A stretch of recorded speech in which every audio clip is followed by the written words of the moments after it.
Hello, sports world, and welcome back to the We Don't Know Ball podcast. Boys, I don't know about you guys. I'm so excited for this week. I've never been happier.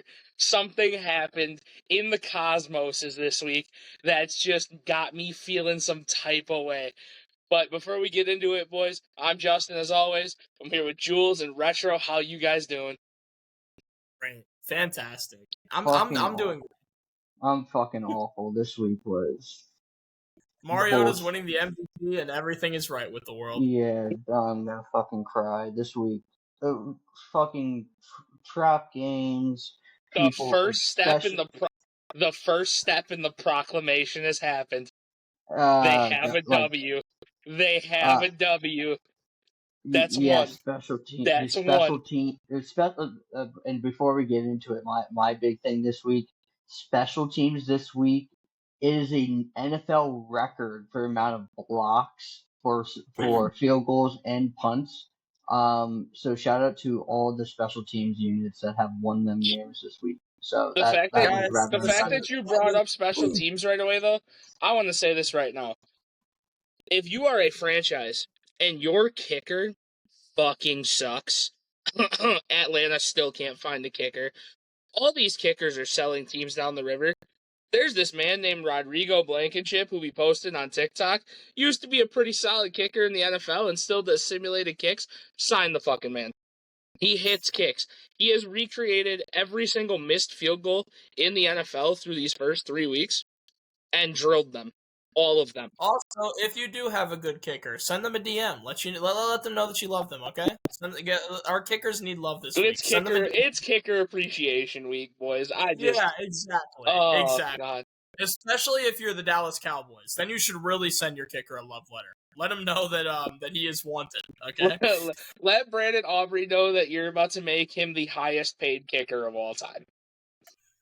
But Pay yeah. him TJ Watt money. But Metro, I just want to open this up with a stat. You were really high on the Derrick Henry this year, the rookie running backs this year.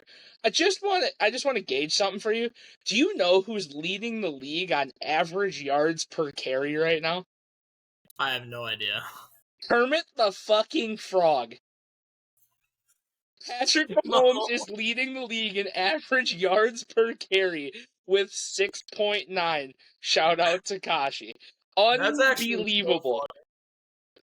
But honestly, it doesn't surprise me because through these weeks, Isaiah Pacheco has been so bad. He's basically been taking on the entire rushing load of the Chiefs. He's been trying to run the ball, and then they seem to only use Kareem Hunt in the red zone. Like, it's actually kind of impressive. Well, you know what? Listen, he's earning his keep, okay? Now he's their running back and their quarterback. He has to do what Jaden Daniels did last year when he led us in rushing. And the other thing I want to bring up before we jump into games here, there's two quick things. First off, I've now dubbed this I said it last night, that the Giants are about to be ran by a rookie QB, rookie running back, and a second-year receiver one. So I've decided that the Russell Wilson farewell tour has already been talked about. Week 1, he was a Wisconsin Badger again. Still trying to get his feet wet, learn the offense, figure out a new place, new time. Week 2, we got Seattle Russ. We got that man. We got that dog. We got that. Week 3, Broncos country. Let's ride. We're getting a whole fucking career flashback from Russ in 3 weeks. I'm so upset that Jackson Dart was going to get to play this week because Russ could have been week 4 Pittsburgh and still could have been like, I still look good, but I can't do it. Maybe I'll be a 500 quarterback. Maybe I'll be elite. I was really looking forward to see if we were going to get that, but I am excited to see. I hope Jackson Dart can actually play well, but they are throwing that motherfucker to the wolves. So you're saying this is like life flashes before his eyes? We're seeing the past, present, and future goes to Christmas past, present, future. We are seeing the ghosts of Russell Wilson's past. That's what we saw the last 3 weeks. Week 1, Badgers, learning. Week 2, Seattle, MVP. Week 3, Broncos country. Like, fuck, bro. I was sitting there last night, I'm like, man, week 1, all right, learning curve. Maybe they'll be okay. Maybe he'll be fine. Maybe he'll bounce back. Week 2, damn, Russ looked fucking good. And we all agreed that Russ looked fucking good week 2. This week, he It was just something else. And Retro, the other thing I'm gonna bring up from last week is you wanted to dog this man and say, I just want to say this man's not a real quarterback. This man 14 for 20, 70% completions, 173 yards, 2 touchdowns, 129.8 QBR, and history fact, just so you know, if he doesn't tear his ACL, the Eagles don't have their championship rosters. I just want to point that out. Carson Wentz himself is a direct result from his initial trade of them getting Jalen Hurts, Devontae Smith, Jalen Carter, and Cooper DeJean. For the record, Carson Wentz is still awful. He's not a real quarterback. He's terrible. And I think I would unironically rather have like the fourth string quarterback of the Cleveland Browns than have him on my football team. I'd still rather have him than Jake Browning. Yeah, I'll take Browning and I'll take Dylan Gabriel. Give me Dylan Gabriel. I'd rather have him. At the very least, I know that Dylan Gabriel can throw checkdowns and not throw. But here's the thing: are you sure about that? I'll take Shedeur too, brother. Oh, I will take anybody you want to give me. I will take anybody over Carson Wentz. That man single-handedly ruined my team's entire season. My team. You know, and here's the thing. You guys were a major part of that because trades on trades on trades with Carson Wentz led the Eagles to having this roster. I don't know how Carson Wentz was the man that got them what they needed, but I just watched a video about it. They took, from the time they sent him off to, I believe it was Indy, they got draft picks and capital back that turned into Devonta Smith. Then they turned other draft picks and capital from that move into more draft picks and capital, which in turn turned into A.J. Brown on draft night. And, dude, it was probably the craziest put-together video, but it turns into they got Jalen Hurts, their top 2 receivers, their elite defensive tackle, and CB1 out there, Cooper. So it's just it's insane. It's because their GM is like actually like, I don't know, a demon worshiper or something. He's insane. I don't know. I don't understand it. Anyway, let's move right into football, and let's just start right off the rip with what happened last night. Detroit and Baltimore, dude. Baltimore. They have this universal sign that you could change your logo to for the alternate weeks. It kind of looks like this. Reggie Miller. You guys are really, really good at it. Your boy, again, Retro, I'm going to keep hitting you with everything I can for you being wrong on stuff. Derrick Henry, non-existent after their first drive. Non-factor, non-existent, non-anything. Yeah, well, maybe they should have given him more carries. I don't know what you want me to say. They didn't give him much carries. He didn't get much time. You're right. They went from not trusting Derrick Henry to going back and trusting Mark Andrews. Lo and behold, 6 for 6 for, I think it was 91 yards and 2 touchdowns. Are you kidding me? Yeah. Well, common fact in life: death, taxes, Lamar not having a wide receiver 1. Yeah, I don't think it has anything to do with a receiver 1 if they're not handing the ball to RB1.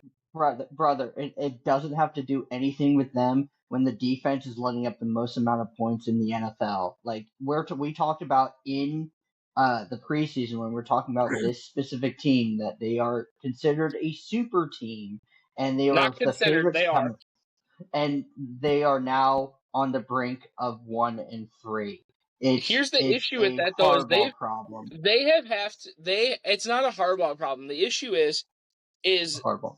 I'll give them the benefit of the doubt on this one. Their first 4 games are fucking tough to come into a new season and have to learn against these other top teams. Don't get me wrong; they're on the same learning curve, no matter how much they've been together, how much they've this, how much they've that. But they've had some hard games, but like that's a certifiable choke job week 1. Last night, I mean, they got fucking ran through by the Lions.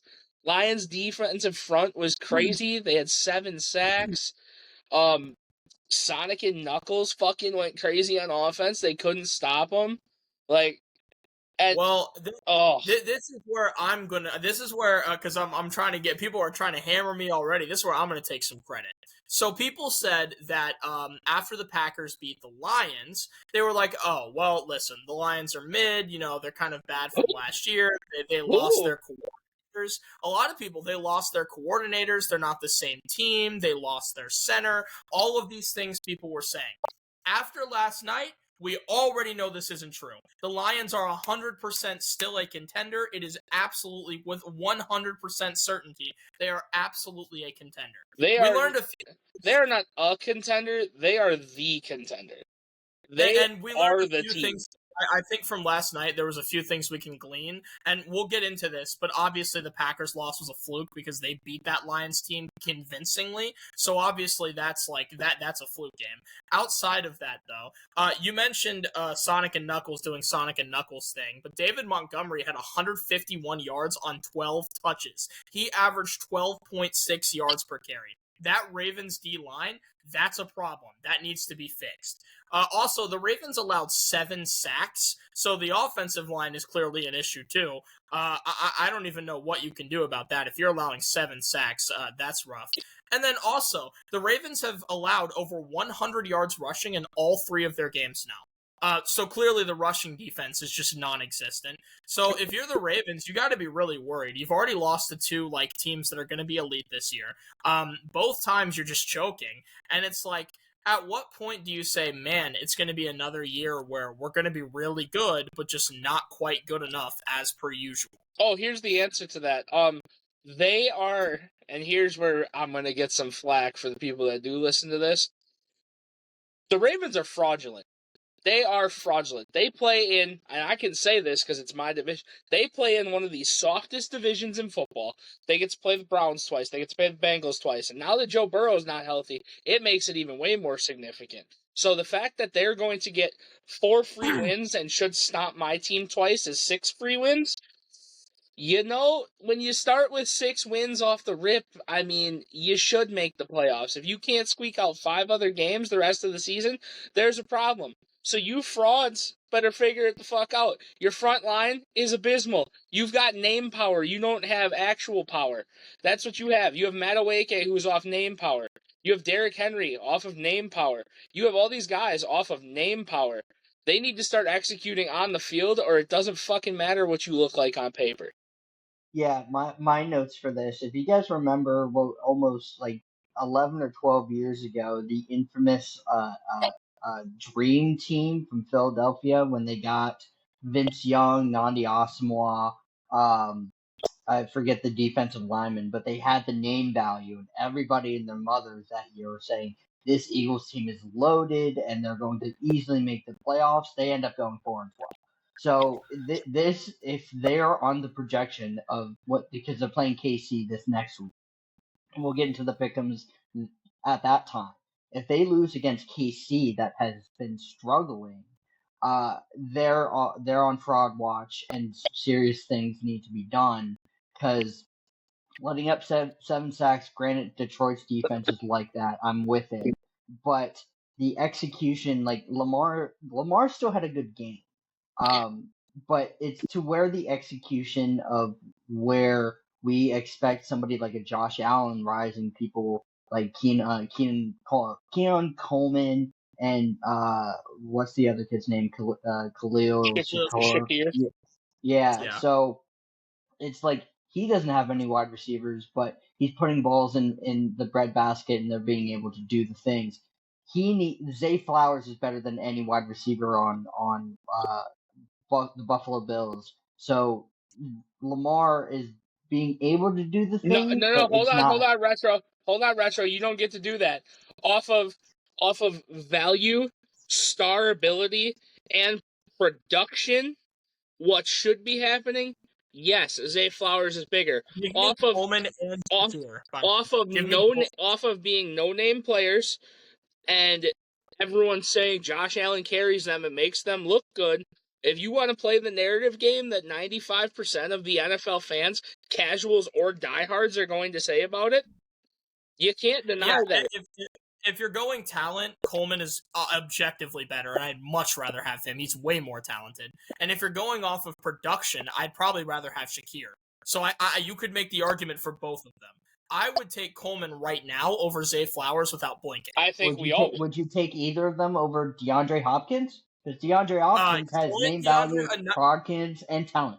Hold on, you're asking 90-year-old DeAndre Hopkins? Yeah, I'd take Keon Coleman. But yes. I know we're not going to say 90-year-old DeAndre Hopkins. Yeah, no, we're not saying 90-year-old DeAndre Hopkins when I'm pretty sure he's a year older than Devontae Adams, and that man still looks fresh. So I don't really want to hear it. Devontae looks fresh. DeAndre does not. That's just the way it is. But we can't. So we're not going to base it off age there. I mean, that's just. Well, why can't I base it off age? Devontae is an exception, not the rule. Oh, weird. So, hold on. You want to base things off age and say because they're old, they can't do their job, but when they are old and can do their job, they're an exception to the rule? Well, you don't think there are exceptions to the age rule? Was Tom Brady an exception to the rule?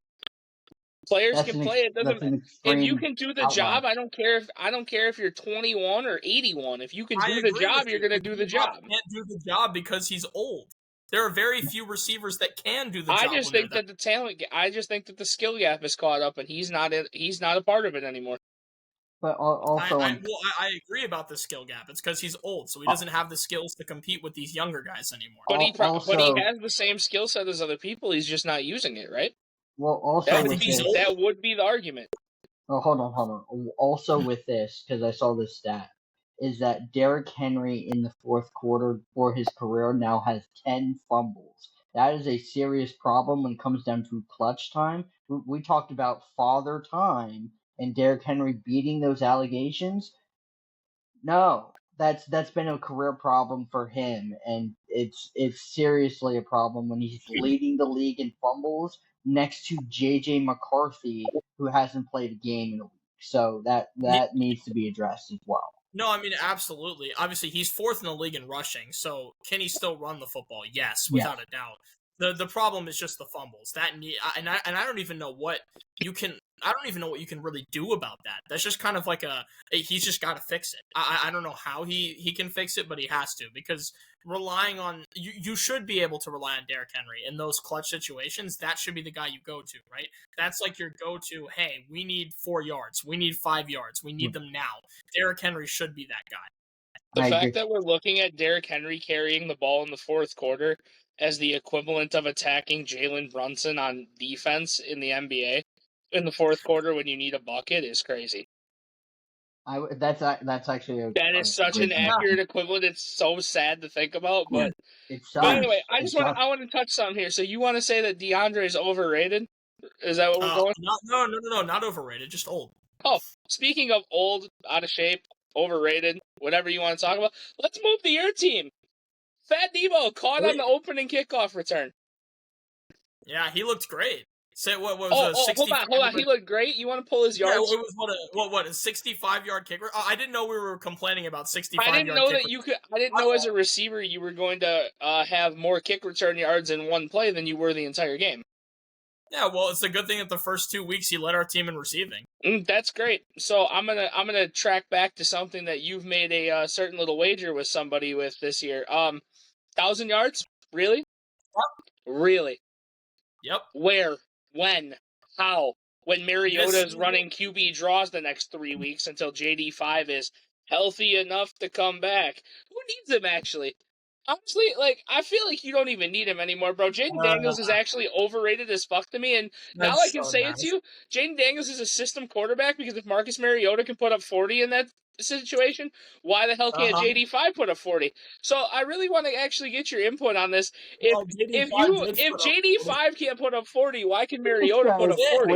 JD5 did put up 40 last year multiple times. JD5 did put up 40, so I don't know what your point here is. I just want to just say it. He just put up 40, but Mariota put up 40. So what's the point of needing an elite quarterback if you have Marcus Mariota who can do the same job? You might as well trade him for things you actually need.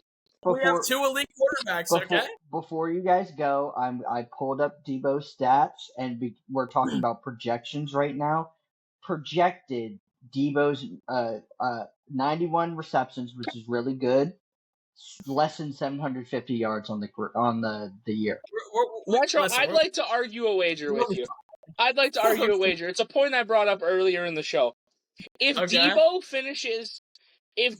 finishes the year within 200 yards, his receiving versus Patrick Mahomes rushing, I get control over one post on your TikTok.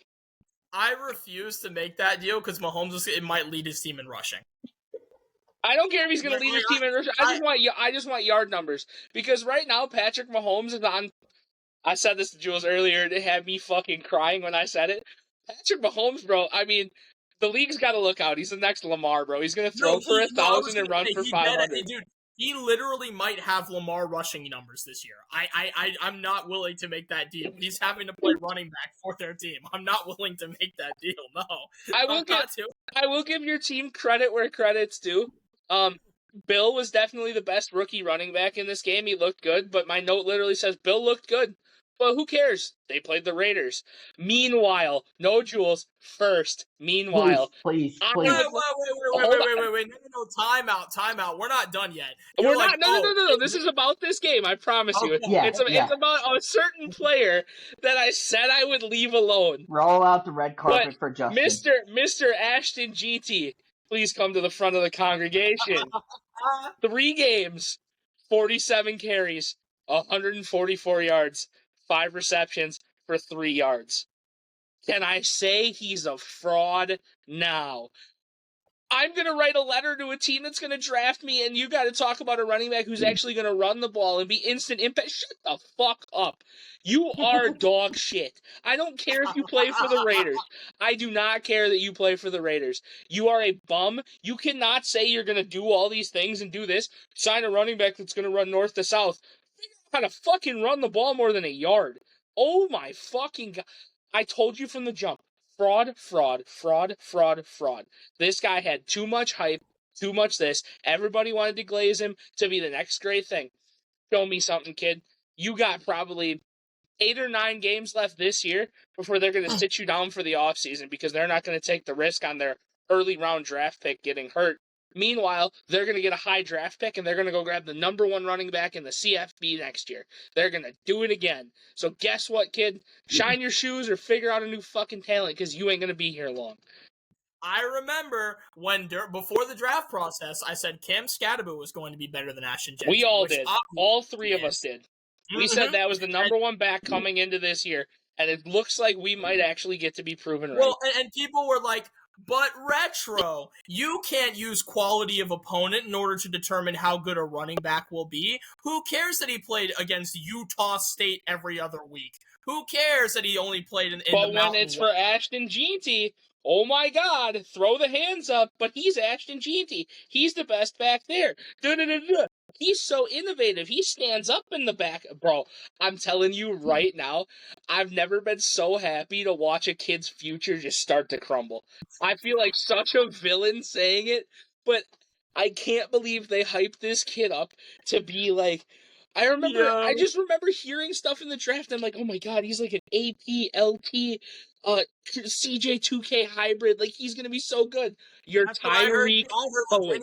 You are Tyreek Cohen. We are here. Oh my God, we're here. So, be a kick returner, kid.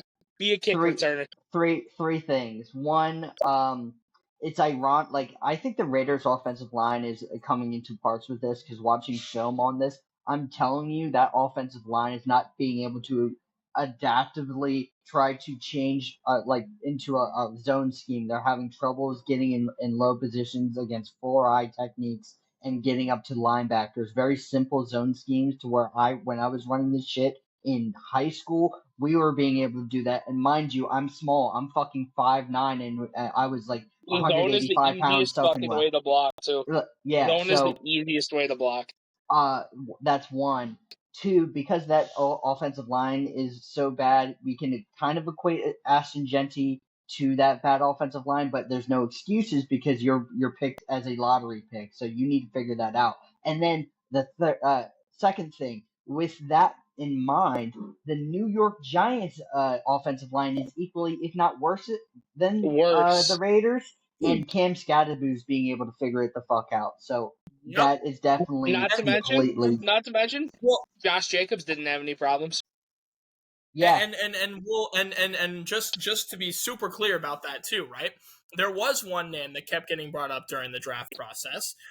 Everybody was saying he's going to beat Barry Sanders' record. He's this close to beating Barry Sanders' record. He's going to be the next Barry Sanders. Yeah, he's about this close to breaking Barry's record at this point. Do you know who actually did do it behind a terrible offensive line and for his entire career? Barry Sanders. You think the Lions gave him a lot to work with? No. But Barry Sanders just figured it out because he's Barry Sanders. If you are a great running back, an all-time great running back, you will just figure it out. That is what your job is. Hey, Jules, you still got your pillow next to you, dude? Yes. All right, Retro, you got about 5 minutes to talk about your team and glaze them however you want. Jules and I are taking a nap. Third thing before we get into the retro glaze. Geno Smith, in my opinion, is now the best arm punter, and Joe Flacco stepped to the side. I cannot believe the fact that you are throwing 50-yard bombs and everybody's saying, wow, just thrown to triple coverage and throw as many picks as you do. But with that said and done, please glaze your team while we I actually don't have. I don't have all that much to say, but I'll just say I wouldn't either. So Mariota's the best backup in the league. That's the first thing. He's the best quarterback on your team, but yeah, anyways. I feel like that's a pretty obvious best backup in the league. Jalen Lane and Debo are a top 3 return combo in the league. That's pretty easy as well. I think. So glad you overpaid Debo to be a kick returner. I'm gonna chime in every time you say something stupid. Also, Bill, like you said, he got a few more carries. He still only had 8 though. Bill's backup looked better than he did. Yep, keep going. Chris Rodriguez is very good, so I'm okay with that. But I still think they should let the reins loose a little bit. And then I also Washington has the deepest running back room in the league when Eckler is healthy. When Eckler is healthy, we've got Eckler who can play a starter, Chris Rodriguez who can be a starter, Jeremy McNichols who can be a really good third down running back, and we have Bill. So deepest running back room in the league, no question. Also, the Chargers put up 20 on this team, and we put up over 40. So yes, here it is. Here's the math we're using. He said this earlier, and it drove me up a wall. He's like, oh, well, the Chargers did this to this team. By your math, by your logic, let's play logic tag here. Just so we're clear, I'm going to make it real simple for you. The Cleveland Browns are better than the Detroit Lions. By your logic. Because you're using past games and past opponents to justify what the team is today. Therefore, by that logic, because the Packers beat the Lions and the Browns beat the Packers, the Browns are better than the Lions. That's your logic. That's what I got there. So in a vacuum, when you're not applying any context to anything, that would be correct. However, with context, if you watch Washington play a football game and then you watch Cleveland play a football game, all of a sudden that entire thing falls apart. Well, I don't know what to say. To move on because one more thing, and then I'll be done. And this isn't about us. I think that actually Trey Tucker could be a top 10 wide receiver 2 in the league if they actually utilized him better. The commander killer, Trey Tucker? Yeah, dude, Trey Tucker yesterday had the most quiet 3-touchdown, 100-plus yard game I've ever seen. Yep. I feel really bad for him. Like, if he wasn't on the Raiders and he was on a real football team... I'd be more scared for your defense getting picked apart by Geno and Trey Tucker. Hey, listen, Trey Tucker's... Okay, I got nothing to say. But to be fair, Trey Amos is probably our best corner, and he's hurt. So it's one of those things where I'm not super worried about it. But Trey Tucker, I think, could genuinely be... Jules, can I please go into full rage bait mode now? That's where I was going. Go ahead. Hell yeah. My team is annoying. My team sucks. Holy fuck. Pittsburgh, New England, we are worse than I feared we were still going to be, and we still won the game. We forced 5 fucking turnovers and only won by a touchdown. Fucking embarrassing. Embarrassing. Just fucking die. Please, Pittsburgh, just go 3-14. I don't want you to win another game this year. Well, listen. You guys are going to go 9-8 as per usual, and Mike Tomlin will be given a 10-year extension for his contract, and everything will be great in Pittsburgh. Unironically, though, yeah, this game was pretty wild, and honestly, like almost all of my takeaways were from New England. Ramondre Stevenson's a football terrorist. Is the first thing that I got from this game. DJ Oshulele. Yeah, that was wild. Drake May led the team in rushing again this week, and I don't know. Like honestly, you got to just either say Antonio Gibson or Travion Henderson. Here's the range. Say Ramondre is a football terrorist. Without those 2 fumbles, he had an absolutely elite game. He did it, but those fumbles. That's man. the worst part of it. And then Stephon Diggs is underperforming, so the Pats receiving room is kind of just like chalked at the moment. They didn't get a single sack, and the Steelers had 5, which is weird because the Patriots pass rush had been really, really good in weeks 1 and 2, but this week it kind of just stalled. So I'm not sure if that's a fluke or not, but that's something. And then as far as the Steelers, the only thing I had to say was A-Rod had 3 receivers that were between 32 and 34 yards receiving, which is a really weird metric, but he had 4 guys with 3 or more catches. And it goes to what I said last week, which is he still hasn't found his number 1 yet. He needs too much sugar. He's sharing way too much of the sugar. Right, exactly. He needs to pick a guy, say, you are my number 1, and pass it to that guy at least 5 or 6 times a game. All right, now I have a question, because my talking point that I have from this game arguably isn't even about this game, and Jules knows what it is because I already talked to him about it. This is a talking point I want to bring up about quarterbacks. Pittsburgh specifically, and translating to a certain team that Jules says doesn't have a real quarterback. So when Brock Purdy checks down to CMC, he's a villain. But if Aaron Rodgers does the same thing with Jalen Warren, arguably more, why does nobody crucify Rodgers? Because Rodgers has already been crucified. Everybody knows he's done. We don't need to crucify him anymore. He's already been put through the ringer. He's cooked. He's chopped. He's done. He is old. He is washed. He is finished. Everybody knows that. Right. So, but why? Again, this goes back to me. If you have the weapon, use it. Why not? So this is what I'm saying is, especially if we're coming off of, and fuck, I hate my state for it, but this state thinks that guy's the GOAT. They think Rodgers is the GOAT. So by their logic, again, if you're Brock Purdy, why would you not copy what the greatest of all time has made a living off doing, and that's checking down short routes? By their standards. Wait. I was going to say, are you talking about the Beantown Bomber, Tom Brady? The guy that averaged over 10 yards per throw? No, I'm talking about my state who thinks Aaron Rodgers is the GOAT. Oh, okay. Yeah. I was about to be like, okay, so that's... Because they're a bunch of fucking idiot cheeseheads. No, I got you. Okay. We're going to get to your fraudulent-ass team real quick, cheesehead fans. So hold on. So, since we were talking about logic, here's the logic. Mac Jones is playing well. Some might say that Mac Jones is playing well in Kyle Shanahan's system.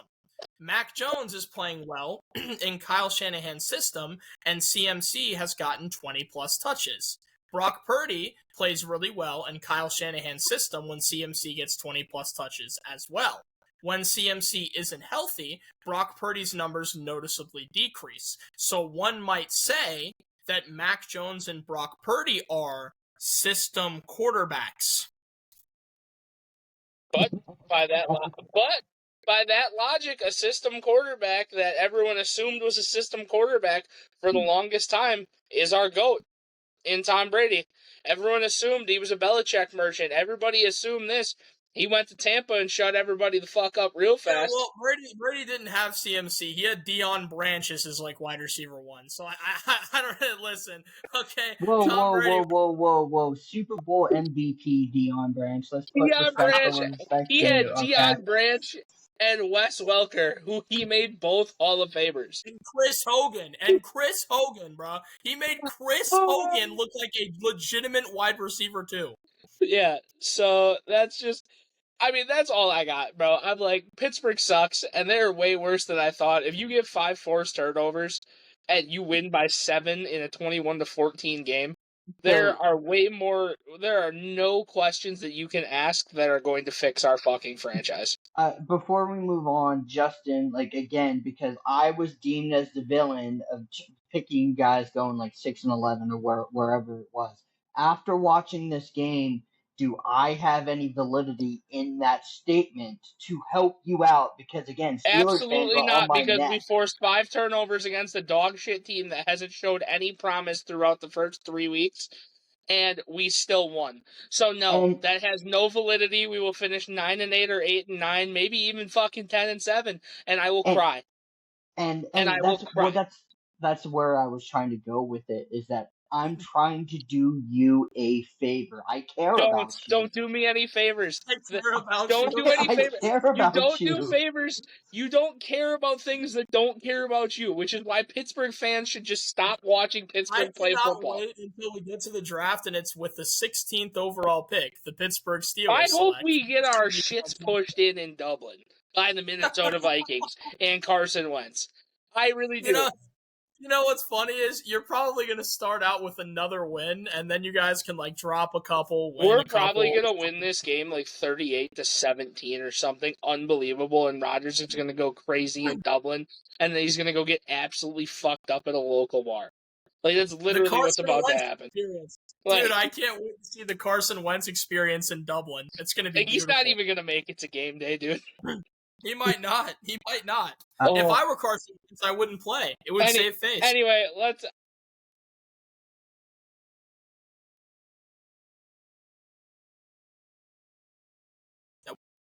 Mm-hmm. Mm-hmm. You good.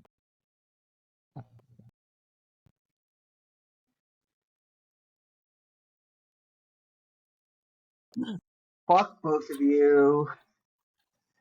So okay, I know I'll get flack as saying, this we played the Saints, mind you, that same team that I said that doesn't have a real quarterback. We're gonna put it in a vacuum. I'm so ready for this. Yeah, they won by 5 points against this same Saints team. Unironically, our special teams put up the same amount of points as that San Francisco team against them last week. So our special teams can equate to that offense without Brock Purdy and Mac Jones. Shout out Torrey H getting his first touchdown. Shout out Torrey Horton. I don't want to overly glaze us. This is a couple of points that I want to say. JSN, top 5 wide receiver in the league based off of receptions, receiving yards, being a success rate, separation. Hold on, Jules. Did you see the face he made? Did you see the face he made? He just made a face because guess what? He can have Terry's spot because that guy's a bum. Yes. I will grant you top 10. Top 10 is fair. He can have Terry's spot in the top 5 because Terry don't even clear AJ Brown anymore. All advanced metrics lean towards JSN being a top 5 wide receiver right now. And listen, right now. Okay, that's fine. And if Terry played the Saints, I'm sure he'd probably also have 100+ yards. But no, because Mariota would run for 400 in a game. And that's crazy because I was about to glaze JSN in my notes. I was about to be like, JSN's top 10 confirmed. I was about to glaze it, but now we have to. I have him. If I would rank them right now, I'd have JSN 5. If you have him top 10, that's fine. There's no argument with him being outside the top 10 at this point in juncture. So JSN is solidified. That's awesome. 2. The offensive line problems. What Clint Kubiak is doing when I talked about in week 1, this pro-I formation, that offensive line looks absurdly good because we were ranked 32 last year. By the end of last year, everybody projected us as one of the worst offensive lines. By Pro Football Focus, they are ranked 13th this year. 13th.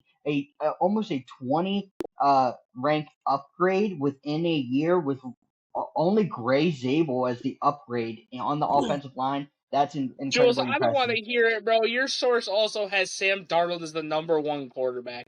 I'm overhearing it, bro. No, your source has got to be Seattle-based. No, Gray it's not Zabel's actually good, though. Gray Zabel's actually good. Go ahead. Let me finish. Gray Zabel's good, yeah. Yeah, Gray Zabel's he's been fantastic. And then secondly, Revis Island 2, Job Island 2.0. Josh Job is obnoxiously good. Drake Hendrick is obnoxiously good. We're doing this without my GOAT, Nick Emanwari, and Julian Love was out of the game. So even though, again, it's against the Saints, you don't want to put much stock in it. They look fantastic. I won't Crazy how overly that praise works. them. It's crazy how that works. Yeah, but we have two of our best defensive guys out, When and pro we're athletes looking are great. covering 16-year-olds, I sure hope they look really good. Well, I didn't know that Chris Olave was a 16-year-old, but anyways, we can Certified. move past that. Hey, listen, he's as good as his quarterback is, bro. And bro, give Tyler Shuck the ball. Give him the reins. Rattler sucks. That was Rattler hasn't been another good thing. since high school. That's another thing, is that I found it kind of upsetting that they let Spencer Rattler basically go through that gauntlet and not take him out by like the middle of the third quarter and just let Tyler go. Down 38, Spencer, go figure out how to play quarterback. That was upsetting. That was actually upsetting. I felt bad because I'm like, even like for the most part, when you're getting blown out, you just take your backup quarterback and you just let him get reps. Yeah, Kellen Moore said go fuck yourself, and Spencer Rattler go figure it out. There is one negative, though, that we saw this week from the Seahawks. I think it's something that's very important. So without Charbonnet, K9 has 2.4 yards per carry on 16 carries. Absolutely abysmal. And Helani rushes for 2.7 on 10 carries. Also abysmal. So if you're having a room like that with 26 carries between the two, averaging between the two 2.55 yards per carry, that's not going to be what you need for a run game. So I think the run game is something that needs to be taken care of a little more. And it's kind of been weird because Charbonnet and K9 switched back and forth between week 1 and 2 being like the main guy. But now that Charbonnet was gone this week, it kind of just went downhill. Yeah, I mean, unless you guys got anything there, I mean, you want to go from, let's go from one struggling quarterback to another one. And I think we all feel for this guy a lot because he's got no time to do fuck all. CJ Stroud, Houston is the first team that officially needs to hit the panic button.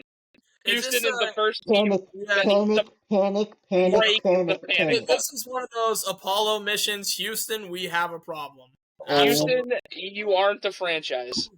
Brother. Holy dude. I don't even know what to say. I mean, I have literally no notes on this game because of how bad it was, how hard it was to watch.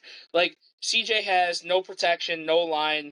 His weapons can't even do things to help him. I mean, fucking Nico Collins is dropping wide open passes. Literally, my takeaway from this game was that Trevor Lawrence kind of looked like he's starting to get back to Trevor Lawrence-ish football. But Trevor's chalked. The Texans are chalked. This game sucked. Panic.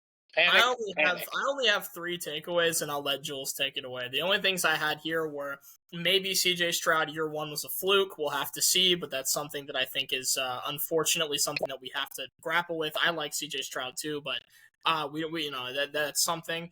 Nick Chubb looked pretty good, so I think they should probably rely on him a little more to get him the football. I think that's something that I would do. And then there's also this reality. The Titans are looking kind of frisky. The Colts are looking really good. The Jags beat them this week.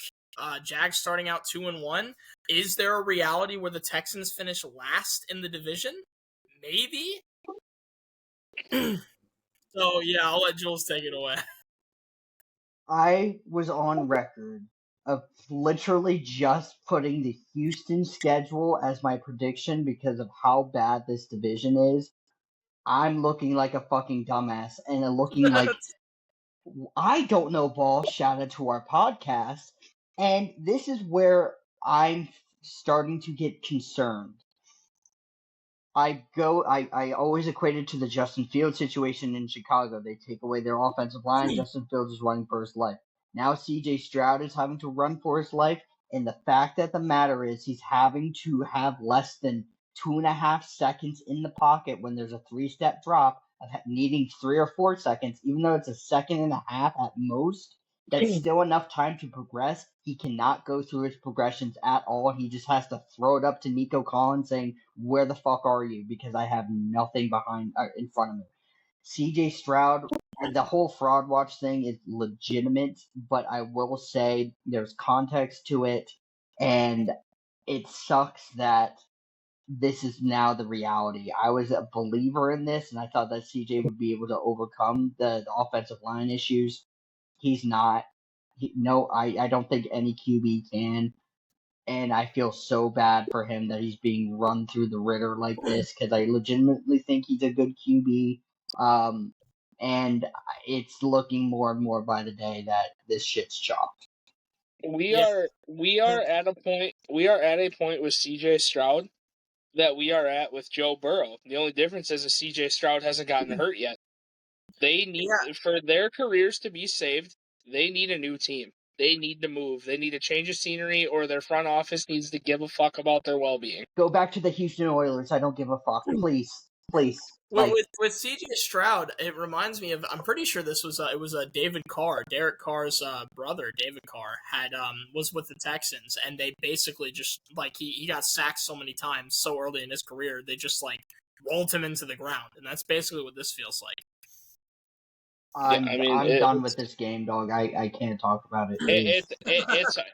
It's hard because, like I said, none of us are fans of this team, but I think all of us are fans of CJ and want to see him succeed, and it's just it's not. But like I said, it's especially with the Twitter clips now of people showing that clip of him trying to little boy Caleb Williams and be like, hey, you got to do these things right, you got to fix this stuff.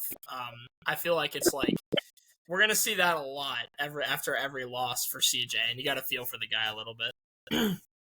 Can I raise the mood? Yeah, what's up? Let's talk about the game of the week, boys. The game of the week. The Green Bay Packers versus the Cleveland Browns. The game of the week. That was the least entertaining game I've ever seen. I have so many notes in here. The first one is, haha. Green Bay, dude. Literally, let me just break this down for you, Retro. It says, game of the week, LOL. Haha. It's a shame Micah can't play offense. Micah's not even the best pass rusher in this game. Myles Garrett heard us and turned up. We should all be scared because we left him off our things. The next one in all caps, the Browns. Really? The only negative takeaway I have from this game that sees me sad on the Green Bay side is that Josh Jacobs' touchdown streak ended when he was, I think, 6 games off of tying the consecutive record. But you were up 10-0 with 4 minutes left. You guys, oh my God, your defense looks great. Your defense looks so good. So good. Yeah, you put up 10 points against the Browns. You let them block. And then they go and hit, what, a 67-yarder? I'll listen. I'll go ahead and I'll be realistic, okay, Packers fans. All right, I'll be realistic, okay. So be realistic. I talked about this a little earlier. This was clearly just a fluke game. It was a trap game. Obviously, the Packers, they beat Washington. Can't have a trap game in week 3. Okay. They run through the Lions, right? You beat 2 teams that had made the playoffs, 1 team that had made the NFC Championship the year prior, and you're riding high, and then the Browns, and it's such an obvious trap game, and they just hit it right on the head. But I don't think it's too bad. But there were some other things that I think were issues. The Packers had 14 penalties. You're just not winning games with that level of discipline. That is absolutely horrendous and needs to be fixed. The Browns had 5 sacks. I think to me that you could say the Browns had 5 sacks. Yeah, I think 3 sacks and 3 consecutive. I think you can say the Browns are probably a top 5 defense. Their defense is absolutely excellent. I'll say Josh Jacobs, you talked about him earlier. He had 16 carries for 30 yards. He looked absolutely awful against that Browns defense. So that's another thing. Quinshad Judkins looked really, really good. So I think that's something interesting. Quinshad Judkins looked fantastic. I think that'll probably stay the case and the alleged number 1 defense in the league. I just want to say this before we continue. I don't really care about this. My guy, Devin Schultz, this game and this podcast are dedicated to you. Because you want to tell me every week that I need to go and recant that Micah's not going to change the Green Bay defense. Green Bay's going to do it. It's their year, bro. You got Dallas fever, bro, but I'm turning it into Micah fever. Whoever owns Micah Parsons, bro, it's our year. We're going to do it. And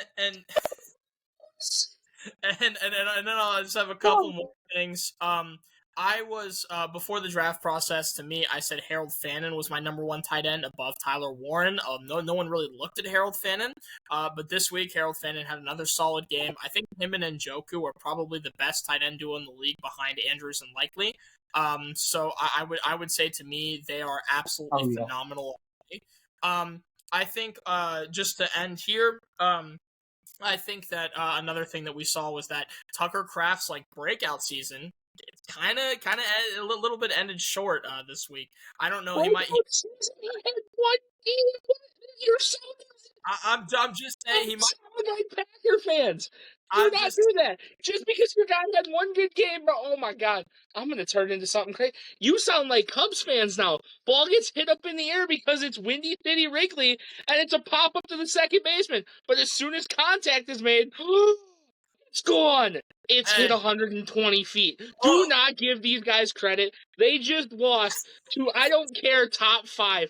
They just lost to Joe Flacco in 2025. He's still elite. Out of the way, Jules. No, I literally have no.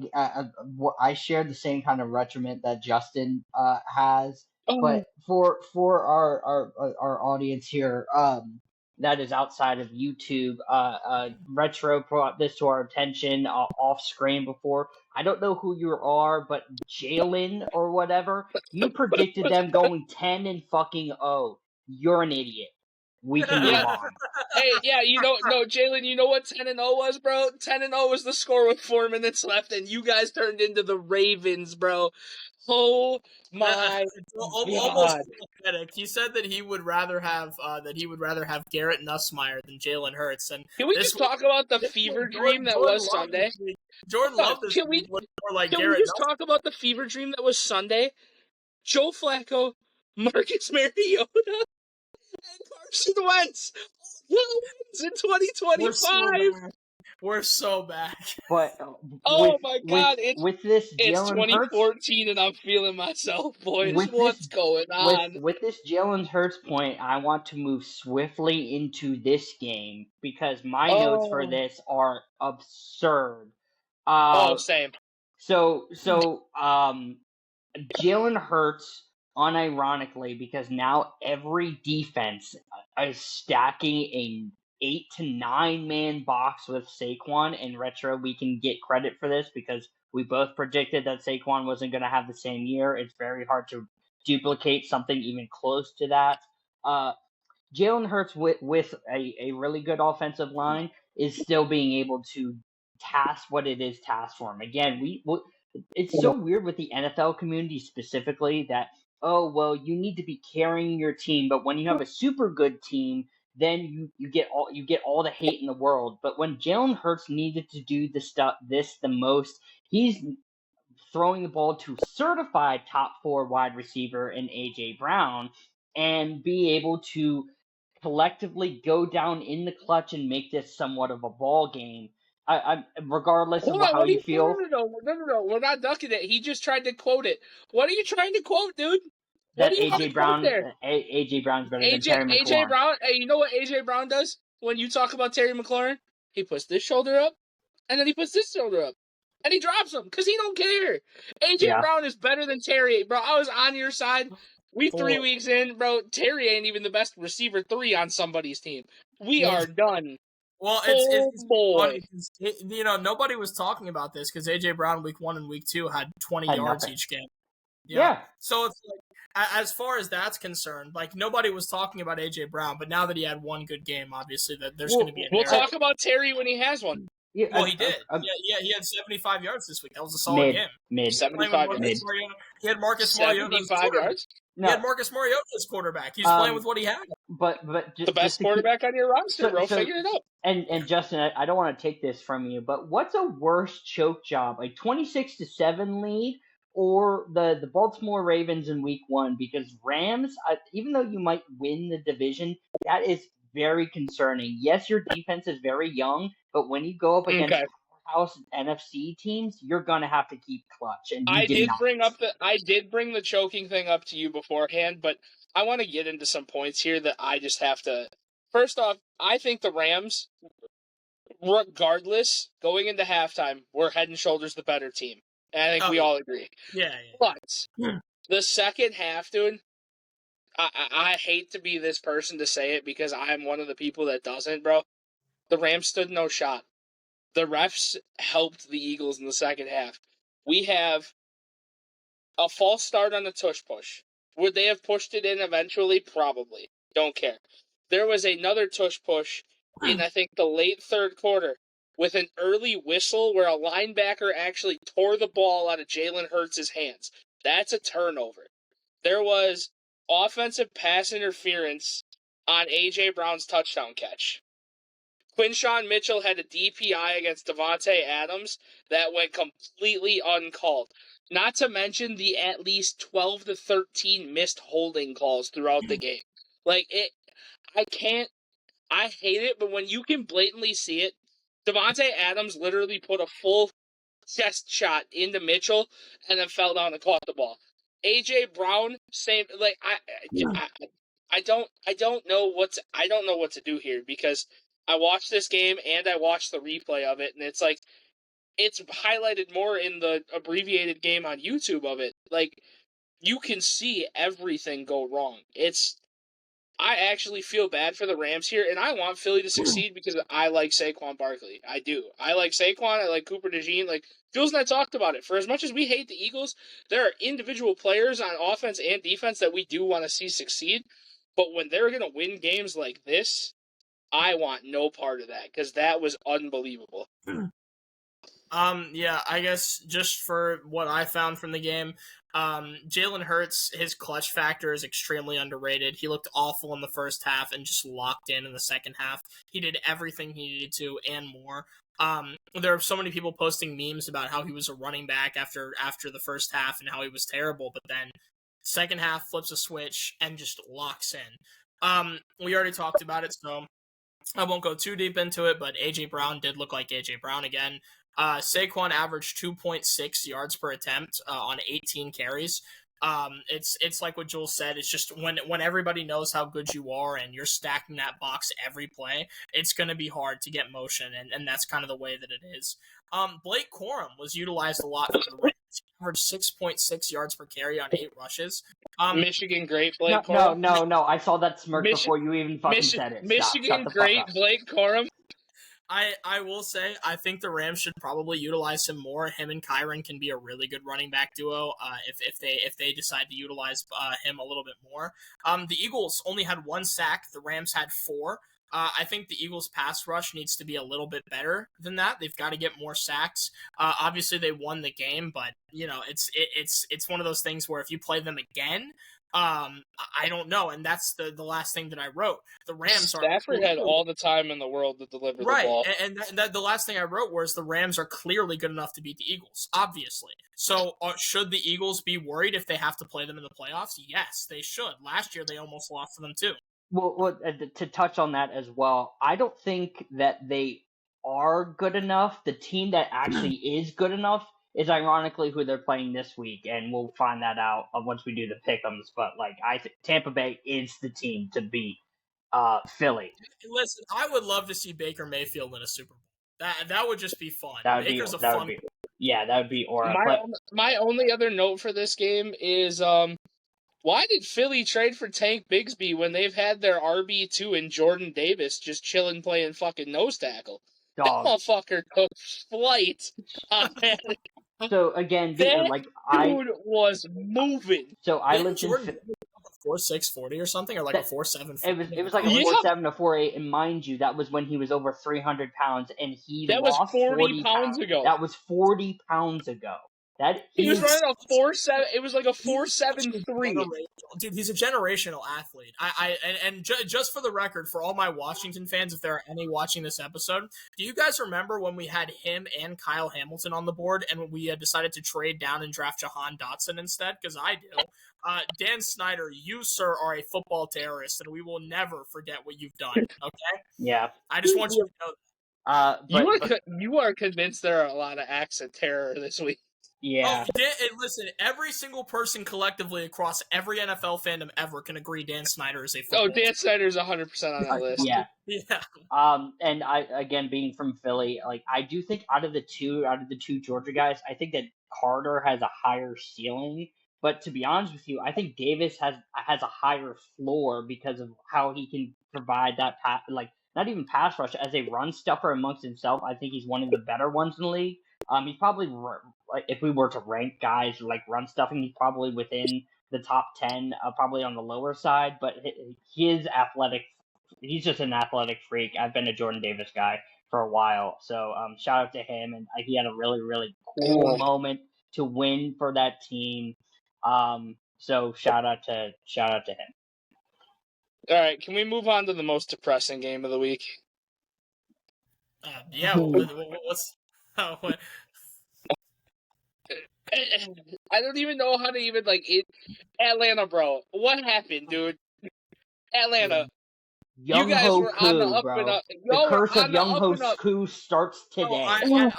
Dude, the first thing that I wrote in my notes this week was getting rid of Younghoe Koo premature. I think it was. I think they should have kept him. I'm not gonna lie to you. Yes, he had a bad game. He missed a clutch kick. Sure, I would rather have him than Parker Romo. I'll tell you that right now. Where's Rodrigo Blankenship, bro? Full circle. Start of the show. Sign Rodrigo. Get him back. So, but, I can speed through this because there's not really much that I wrote. And honestly, I don't think there's much for this game. But I basically just wrote that this game is fluky. I think the Falcons are going to be fine. I think this is kind of just a fluke game. Division rivalry games are always kind of weird, and this is kind of just I don't know. Sometimes weird things happen. I think that one thing that was interesting is the Panthers had more rushing plays than pass plays this week. So I would say that Chuba got utilized a fuck ton. Yeah, I think in order for the Panthers to be solid, you need to take the ball out of Bryce Young's hands. I think that's basically what we're seeing. And then also finally, Tet looked good again, despite Bryce Young just being mid. All I had here was Tet could be a serious wide receiver one on a good team. If Tet was actually utilized well on a good football team, he would be a monster. I literally have in my notes here. And I don't know if you guys are familiar with gaming terms or whatever, but I literally had high hopes for Atlanta. They'd turn it around and they'd be fine. And then they get door-dashed by Carolina. They literally just got, my notes here are door-dashed by Carolina, someone save Bijan, please, and Swag Surf and Perk Cousins is back. Yeah, so two things. You touched on the Tet thing, because we're talking about serious wide receiver ones and contending teams. Tet and Marvin Harrison are in that same conversation to me, where they're not getting utilized correctly, and I fear for Tet going forward, even though that he's certified going to get the more targets out of the two. Bryce is just so mid that I don't think that he'll utilize him, or the coaching staff will utilize him there. And then my second thing, going to the Penix and Falcons point. Penix is an unconventional QB, and we all understand that. His mechanics are very wonky, but if it works, right? Everybody's going to shit on him because, when the teams are scoring more than 7 points, he's 0-4 in the NFL. That is true, but in this year alone, and I touched on it with Justin earlier off screen, is that the wide receivers in that room, we talk about times when wide receivers aren't running right the run routes, and slowing down on their route tree and stuff like that, and that's concerning. That happens everywhere. But the Falcons absurdly have like the 32nd ranked like route running tree, like all advanced metrics are within that system, and they have like notable names: Drake London, or Darnell Mooney, Kyle Pitts glazing season. So it's very like weird to where the Penix, it has the weapons, but the weapons aren't doing anything for him either. So they have to find some type of a better connection to where that wide receiving room just fully sells on Michael Penix, because he's the future, and they just I don't know if they don't like him. Maybe because it's the fucking do-rag that he wears. Something needs to fucking change. I don't. You think he needs to switch Durax? Maybe he needs to put back that purple do-rag at UW to have some aura, but Yeah. I find that rather concerning. I wouldn't say press the panic button, but if the stat, like I said, if he's 0-4 against teams scoring 7 points, that's an extremely low bar, but I won't hold that against him going forward. That's fair. I mean, this game it pissed me off with Atlanta. I'd like to move swiftly away from it if you guys are cool with it. Like I said, they pissed me off. I was really high on them. I just want to, there's a couple of quick things, like other games to touch on, and then we can move out of our stuff or whatever. There was one game that was like a big game that we still need to touch on. I don't want to talk about it. I don't care. We're not going to talk about teams that should be. We're not talking about teams that should be playoff contenders that fucking suck. I'm over it. I'm done talking about it. I'm done with it. I'm done with it. I don't care. He was a quarterback at my college, and I don't want to talk about it. I don't care. I'm over it. Talk about no, we're not. No, we're not. You know what? You know what point? You know what points I will allow you to talk about from this game is why? Because it happened to a former player from my team. What the fuck is going on this year with Achilles tears? Yeah, we are 3 weeks in, and I think there's 6. Yeah, 5 or 6 Achilles tears this year. That was super sad. Like I feel for Najee. Hopefully Najee, gets better and he can come back from this. But outside of that, there are some speed run the game, bro. The Chargers are better, head and shoulders. Nobody cares about the Broncos. Bo Nix is overrated. Let's just keep going. Come on. So outside of that, Omarion Hampton looked pretty solid. I thought Omarion Hampton's going to be kind of the bell ringer guy now that Najee Harris is gone. So he'll have to do that. J.K. Dobbins looked great. He averaged 7.5 yards per carry on 11 carries, so that was very impressive. Cortland Sutton had 6 catches for 118 yards, and their second leading receiver had 3 catches for 14 yards. Bo Nix literally does not feel comfortable passing to anybody whose name isn't Cortland Sutton, and that is a problem. So they need to figure out how to make him feel more comfortable. Ladd McConkey was 5th in receiving yards. I don't know if Ladd McConkey is like falling down the Justin Herbert preferred receivers tree, but like Justin Herbert's got a lot of options. Tight end Rondé Gadsden looked really, really good. Keenan Allen has looked really, I hope really he stays good. He's on my taxi squad for fantasy. Johnston has looked like wide receiver 1. Quentin Johnston has looked fantastic. Most improved player this year by far. It's Johnson. I don't. He looks like the guy that people thought he was going to be coming out of TCU. He looks fantastic. I would just like to go back to your Cortland Sutton point, because you say, "Oh my God, he had 6 catches for 118 yards." That's crazy. He only feels comfortable targeting him. I think this motherfucker picks a name out of a hat every week, because last week it was fucking Troy Franklin. So I don't really want to hear that Cortland Sutton's is number 1 when Franklin was the number 1 last week. Next week, it'll be a R.J. Harvey. The week after, maybe he'll throw the ball to himself. I don't fucking know. I'm over it. The sophomore slump is a real thing. Bo Nix is dog. I'm over it. We just saw Bo Nix, who should have been the best Oregon quarterback in the NFL playing this weekend, be the 3rd worst one. And then all I have to say else is Keenan Allen. I looks like age is not much of a factor with Justin Herbert throwing him the football. He's just on the here we go again. Bro, Retro, you're gonna. Oh boy, you're gonna put me in a spot. You're gonna put me in a spot. You're gonna put me in a spot, bro. I am the happiest for Quentin Johnston, though. It's always good to see receivers that, for whatever reason, can't figure out how to catch the ball. Finally, it just snaps and they figure it out. And this year, he has looked fantastic. Hopefully not jinxing anything, but he's looking great right now. Shout out Quentin Johnston, man. Let me show you how to speed run 3 games really fast that nobody cares about. Giants, thank God you're panicking. Russ is not your answer. Congratulations. Good luck with your combined age of 64-year-olds. That's your QB, rookie running back, and second-year wide receiver 1. Sick.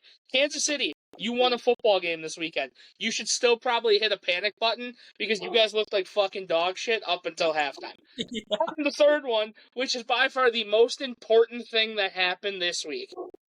The Bears won a game. The Bears. The Bears. Yeah. The Bears won a game. They beat the 52nd ranked defense this week out of 32 teams. Congratulations to the Bears. Trayvon Diggs looked like he has never played corner a single day. And you glazed your team for putting up 40 points with Marcus Mariota against the 33rd ranked defense. The Raiders are a decent defense.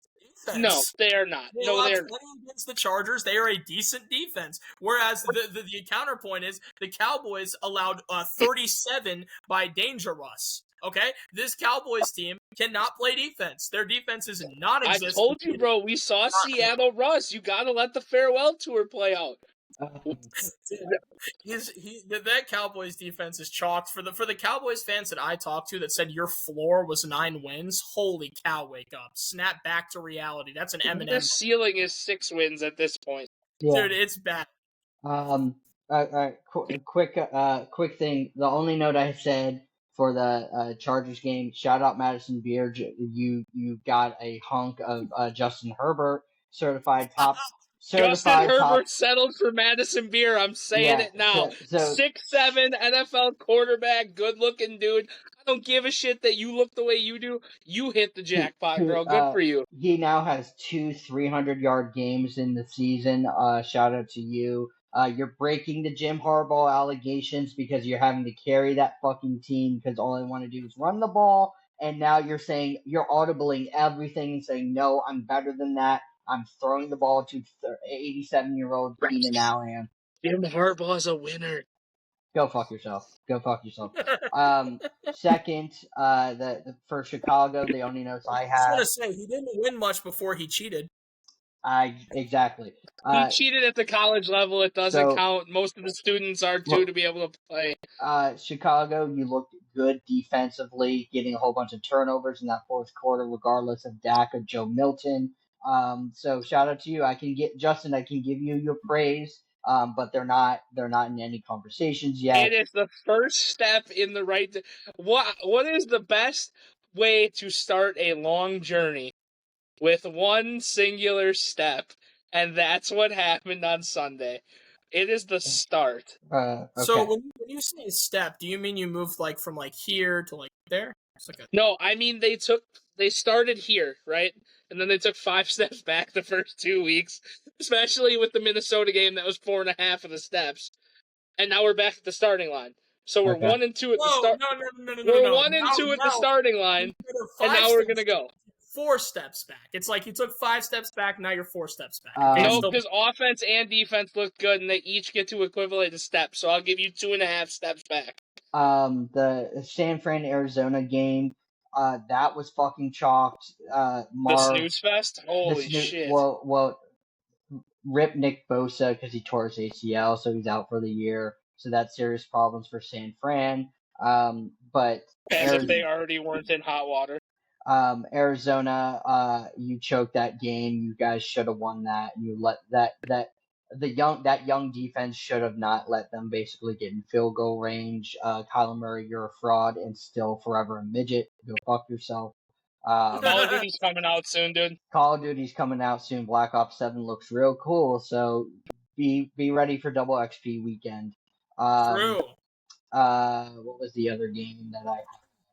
It was the Bills and the Dolphins on Thursday night. Tua looked okay, but it's still the Dolphins. And James Cook, I think he's breaking these allegations of being like a non-top 5 running back. I truly think that he's can cemented himself in that conversation comfortably because he's getting 100 yards week in, week out. James Cook has had back-to-back weeks where he has been the best running back in the NFL, and it's not close. James Cook is probably a top 10 running back top 5. Here we go again. Here we go again with you undervaluing players at the moment. Okay, hold on. No. Wait. Hold on. Let's have this conversation.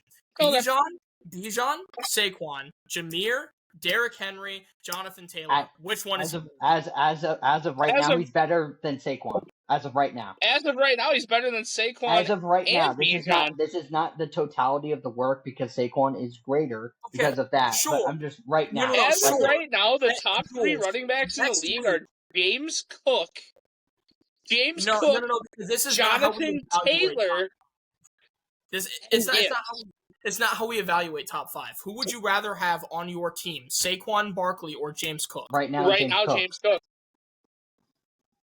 I want someone who's averaging almost 5 yards a carry compared to. They're 3. Not stacking the box with 9 guys against James Cook. And he has a comparable offensive line. James Cook looks really, really good. I'm going to argue right now if you plug and play them to opposite teams that the Eagles get better.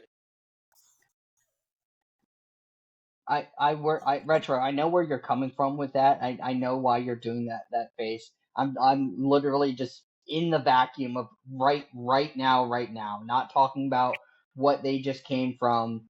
He just said if you plug James Cook into the Eagles, they will be better than with Saquon. Well, that's why Justin's a casual.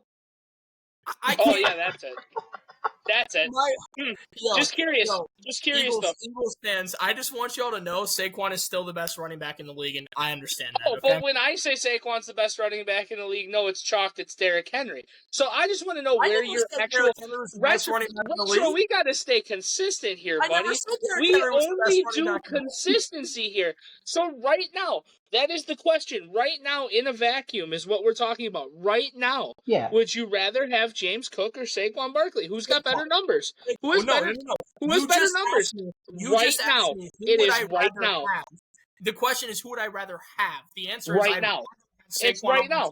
Not off of the past, off of what they're doing right now. I would rather have Saquon Barkley on my team because I understand the only way to stop him is by stacking the box 9 people deep. So give me Saquon Barkley. No, again, I understand.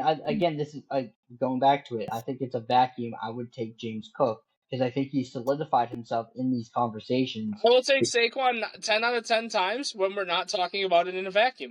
We're talking about it as of right now in a vacuum. And James Cook the last 2 weeks has been the best running back in football. And when we're talking about ball carrier vision, going back and watching the film, he's making lanes out of shit that isn't there. He's making lanes that aren't there.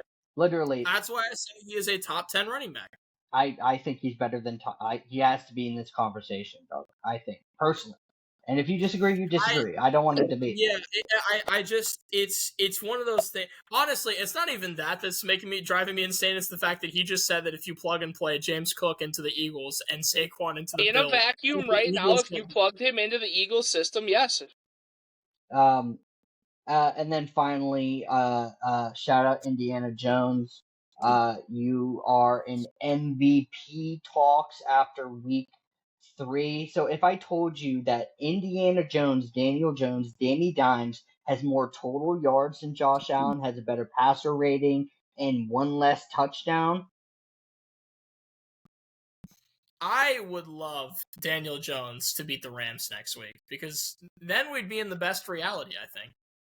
I agree. If Daniel Jones can unironically beat LA on the road, we're going to start having talks about the Colts being in Super Bowl conversations, and that's going to be hilarious. Well, we're going to be in a simulation. Yeah, I might pump the brakes on that because we all remember last year the Vikings, 14-3 and then got bounced in the first round. So that's a reality, but I think all I'll say is the Giants and Daniel Jones did win a playoff game. That's fair. They did. But Justin, do you want to start rage baiting me with this cut 3 or this keep 3 cut 5? Yeah, I've been rage baited enough already. I'm so excited. I've been rage baited enough already. Oh, dude, these are actually pretty rage baity. I can't lie. Like, they're disgusting. This week's probably couldn't be nastier if I wanted to be. So the first one is active receiver 2s in the league, and this is by my standard of what a receiver 2 is. I already know where this is going. Okay. So the first one is he hasn't played a game yet this year, but his suspension just ended. He's arguably the best receiver 2 in football in Jordan Addison. Okay. So are we taking this in a vacuum of what they are or what we just kind of discussed? Who would we rather have? It would probably be more like who would you rather have on your roster? It's definitely a who you would rather have. So obviously Devontae Smith is better, right? That's a given. The Chargers, if Quentin Johnston is technically their wide receiver 2, I would rather have Quentin Johnston. That's crazy because he's definitely their wide receiver 1. So yeah, well, I don't know. So then if their wide receiver 2 is Keenan Allen, I'd rather have him. If it's Ladd McConkey, I'd rather have him. I'd rather have any of those guys. So it's like there's at least 2. And T. I don't know. I mean, Cooper Kupp. I think this guy is the number 1, if not the second best receiver 2 in football. So I'd rather have T. Higgins. I'd probably rather have Cooper Kupp. I'd rather have Devontae Adams. So I mean, that's already like 5. I'll cut. Yeah, I agree. Next is Romeo Doubs. Golden, I guess. Yeah. We established that they have 15 wide receiver 2s. So yeah, like, that's kind of the which problem. is why I could pick any single one of them. Yeah, so I think that's That's why I said it when I was building last week. I said I could get really nasty and just name like 5 Packers receivers. I agree in cutting this. This is cutting fine. him. All right. The next one is Emeka Mboga. Oh shoot! I solely don't think that he's wide receiver 2. I don't. I mean, I think he is. I think he's behind him. I mean, with the amount of target shares that he's had. Well, I mean, now that Mike is hurt, he is the wide receiver 1. So I think by definition, because of that, I would take him. I agree. I think I'm keeping him. Emeka Egbuka through these weeks, these first. I just watched Retro's face light up. He's like, "Holy fuck, I forgot about him." Yeah, I was just like, "Oh wait, I kind of forgot how good he's been." Next is T. Higgins. Yeah, keep. Yeah. Next is this is why it gets so nasty so fast. So that's 2 keeps already. Devonta Smith. Keep. Right? That's kind of. I feel like that's a guaranteed keep. And, yeah. And then after this, you can just kind of. It is what it is. Yeah, okay. I would keep it. So just so clear, we kept Emeka, we kept T, and we kept Devontae Adams. I know. I'm still okay with that. We cut Jordan Addison. We cut Romeo Doubs. We cut Fat Debo. Okay. We cut Tank Dell. Okay. And we cut Devontae Adams. I'm okay with that. I can live with that. That one's not so nasty. That one's fine. That's dog. I'm gonna fucking freak the fuck out, Justin. I swear to God. 2010s quarterbacks. Oh, okay. Oh wait, no, yeah, I forgot you were doing this. Yeah, go ahead. I'm with it. Robert Griffin III. Retro. Yo, No. I want to RG3. If you're watching this video, I want you to know that although we're about to cut you, okay, you are in my heart the best. Okay, listen. Robert Griffin III. If you're watching this video, you should give us your time slot for fucking talking about sports because you and Ryan Clark have the worst narratives in the history of fucking analysis. RG3, I want you to know that I love and respect you, but yes, we are cutting it. Cut. Damn right we are.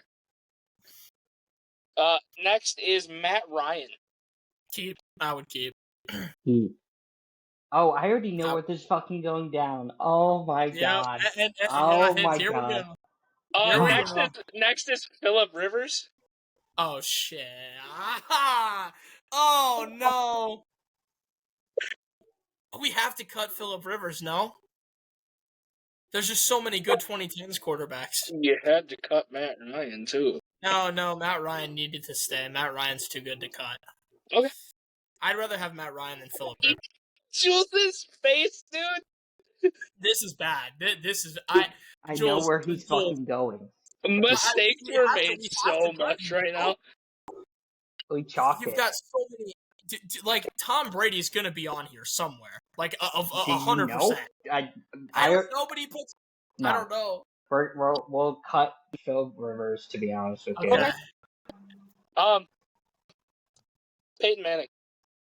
Keep. Yeah, you have to. God, this is where his shit's about to get fun. The other Manning brother.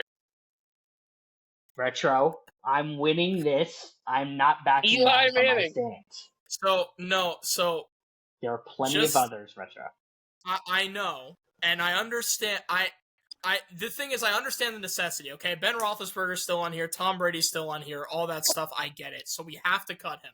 That's fine. I understand. I'm being business minded here. Okay, I understand. Ride the ship. I understand. Next would be Super Cam. Yeah. Out the back door. Aaron Rodgers. Yo. Oh. No. You don't think so? Retro. Dog. We've been through this for several weeks. We know who's coming next. Okay. Yeah, we'll. Because he already hold on. Before we do, just so we know, he already baited you to get Matt Ryan over Eli Manning. Shout out to you. He baited the fact that we had to cut Philip Rivers. We had to take Peyton over everybody else. Aaron Rodgers, Tom Brady. Yeah, I mean, yeah, but then what if he throws out some like stupid name from the 2010s that like so no one's you would rather be known as cutting Ray Lewis and cutting Aaron Rodgers and then taking other. This is what I'm saying. We don't know ball is our reputation is on the line. Retro, look in me in my eyes and tell me that I'm wrong. No, you're right. We'll cut him. Who's the last guy? I love such a prick. Oh, I'm so sorry, Chad boys. Penny? We cut RG3, we cut Phillip Rivers, we cut Eli, we cut Cam, we cut Aaron Rodgers to keep Matt Ryan, to keep Peyton Manning, and Broncos country. Russ?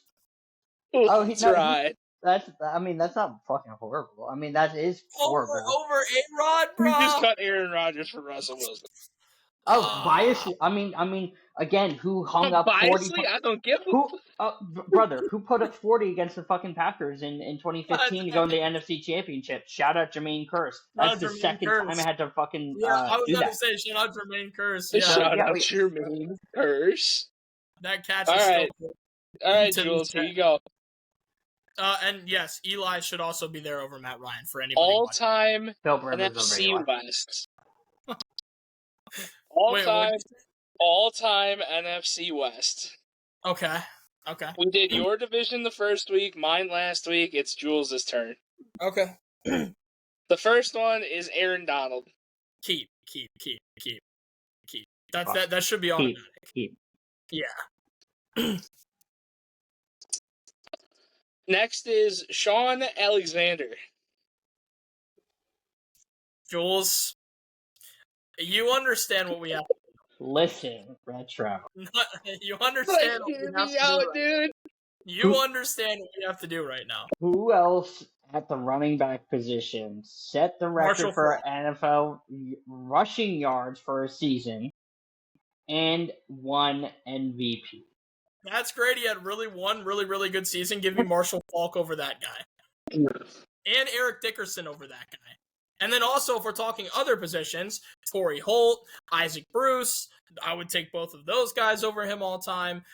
This is just off the top of my head. I would take Largent over him. Like, if we're talking all time, like, you know what we have to do.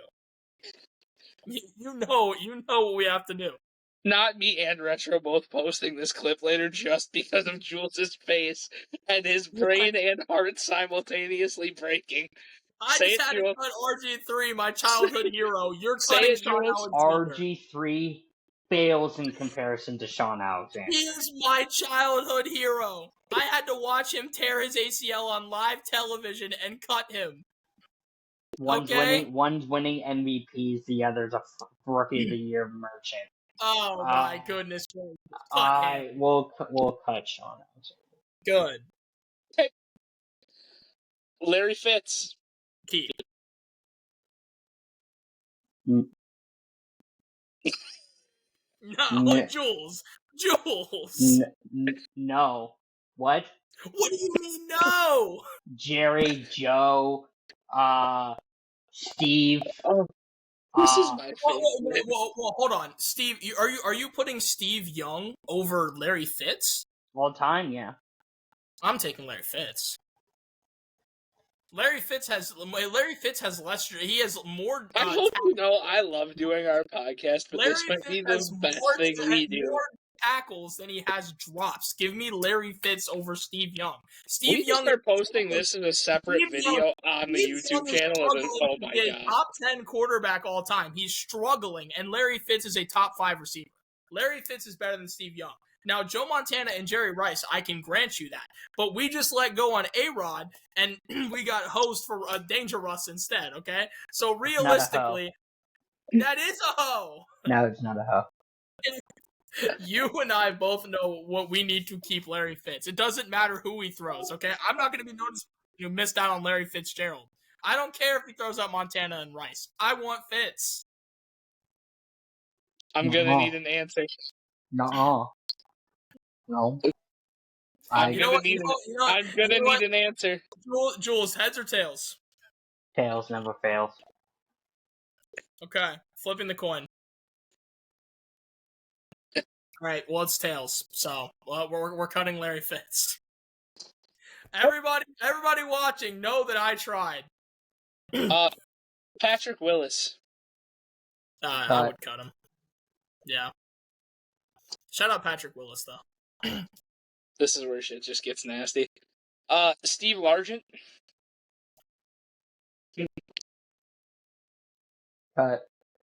Yeah, I agree. But it's close, though. Steve Largent was His face was like, if I could take Steve Largent, and I don't. Steve Largent was Jerry Rice before Jerry Rice. So I don't, but like, yeah. Eric Dickerson. Oh, man. How many keeps and cuts do we have left? You have 1 cut and 2 keeps with 3 players left. Do we? Yeah, I agree.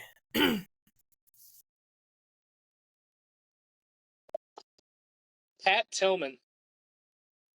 Listen. You want to talk about an act of football terrorism? Pat Tillman. If you don't take Pat Tillman. Pat Tillman, brother, we stand by you, okay? We love you. We respect you. I apologize. I would say something that would get us canceled really quick, so I'll be politically incorrect and say respect, but I'll cut you. Yes. All right. So, let's start from the bottom. We cut Pat Tillman. We cut Steve Largent. We cut Patrick Willis. We cut Larry Fitz, and we cut Sean Alexander. This better be Joe Montana or Jerry Rice. No. Y'all kept two Rams players in Aaron Donald and Eric Dickerson. And you did keep a 49ers player. Hey, Jules.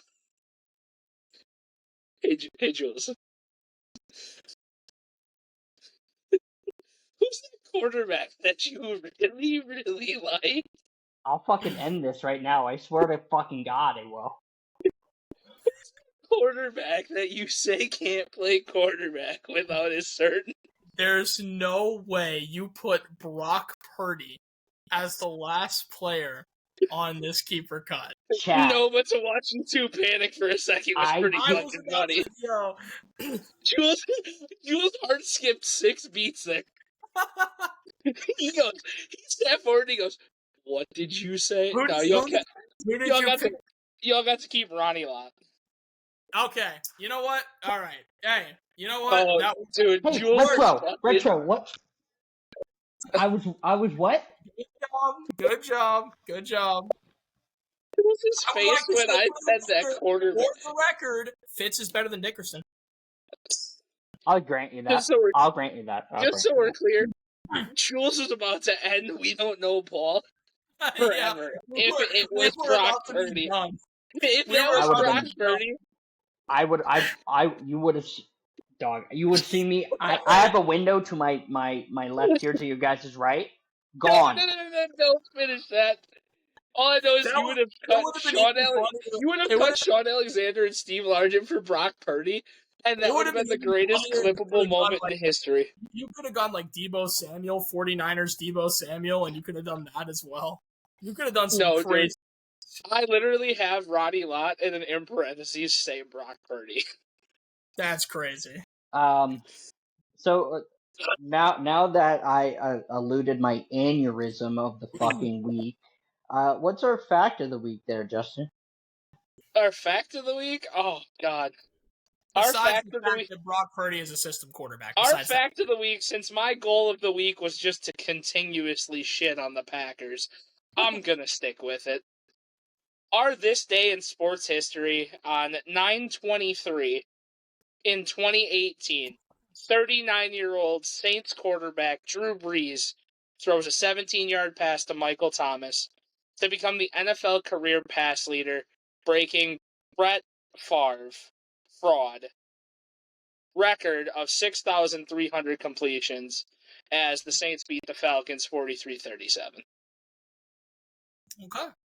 Drew Brees, bro. I love Drew Brees. Yeah, the fact that people will leave him out of a top 5 and even a top 10 conversation is just amazing to me. It's nasty. It's nasty. If you don't have Drew Brees in your top 5 conversation, you're objectively wrong. He's definitely the fringe 5th in the top 5, but he should be mentioned in the 5 and 6 conversation. Yeah, I mean, no, absolutely. The lowest I would put. We've been at this forever. Let's just quick run down the games for this week. I'll say them out. You guys say your picks, and then we'll get out of here. Seattle, Arizona. Seattle. Yeah, I've got Arizona. I took Seattle as well. Minnesota versus Pittsburgh. Pittsburgh. I also have Pittsburgh. Clean sweep there. This one catches me by surprise, and I think is fucking hilarious. Washington versus Atlanta. Washington fan, you go first. Yeah.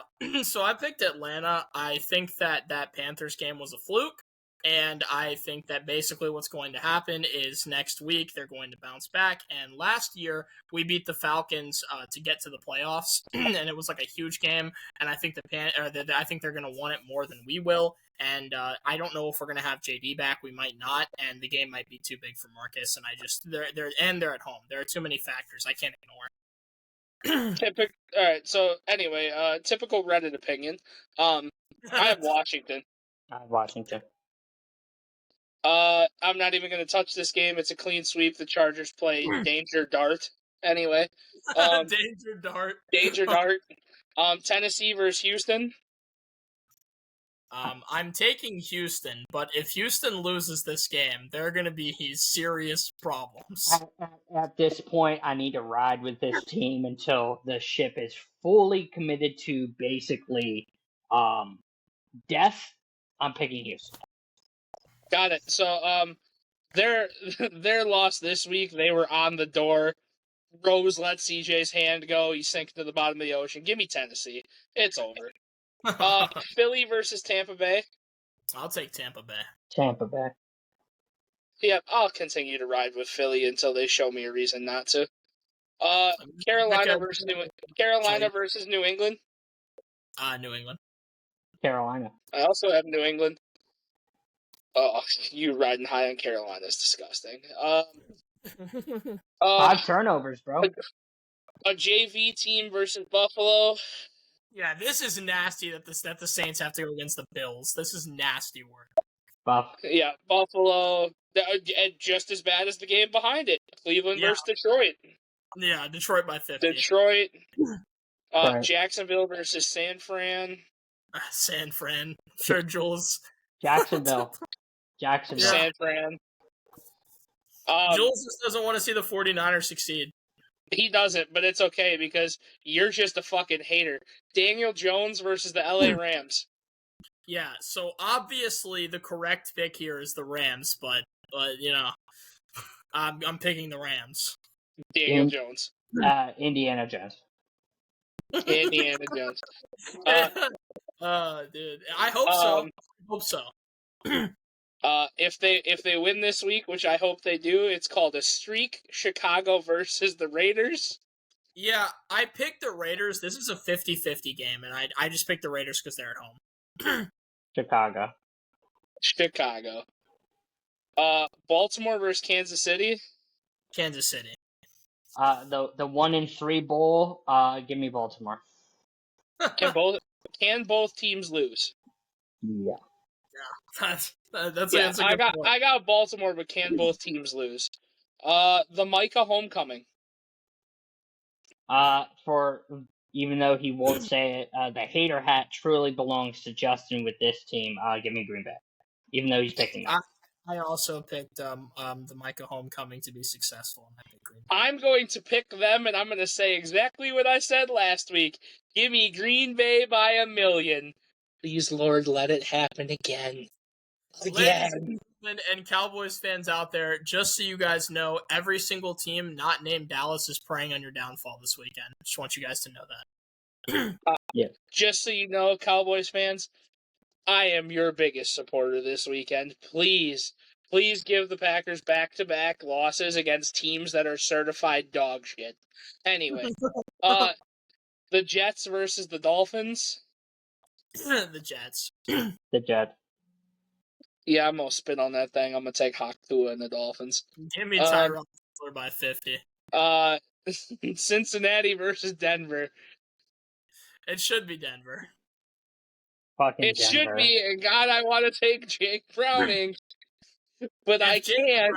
If Jake Browning beats the Broncos, Denver fans are gonna seriously have to consider everything about life. Literally. Yeah, I have Denver as well, so. Yeah, we'll all get Denver. Any last thoughts, guys, before we get out of here? Yeah, Jules, what are our records from last week for the pick? We were all basically dog shit, so I haven't done the cumulative one. I'll tell you guys off screen. Retro, we had the us three had the Pittsburgh Steelers records for the last 3 years. That's how good we looked in pick 'em. Yeah, we're literally mid.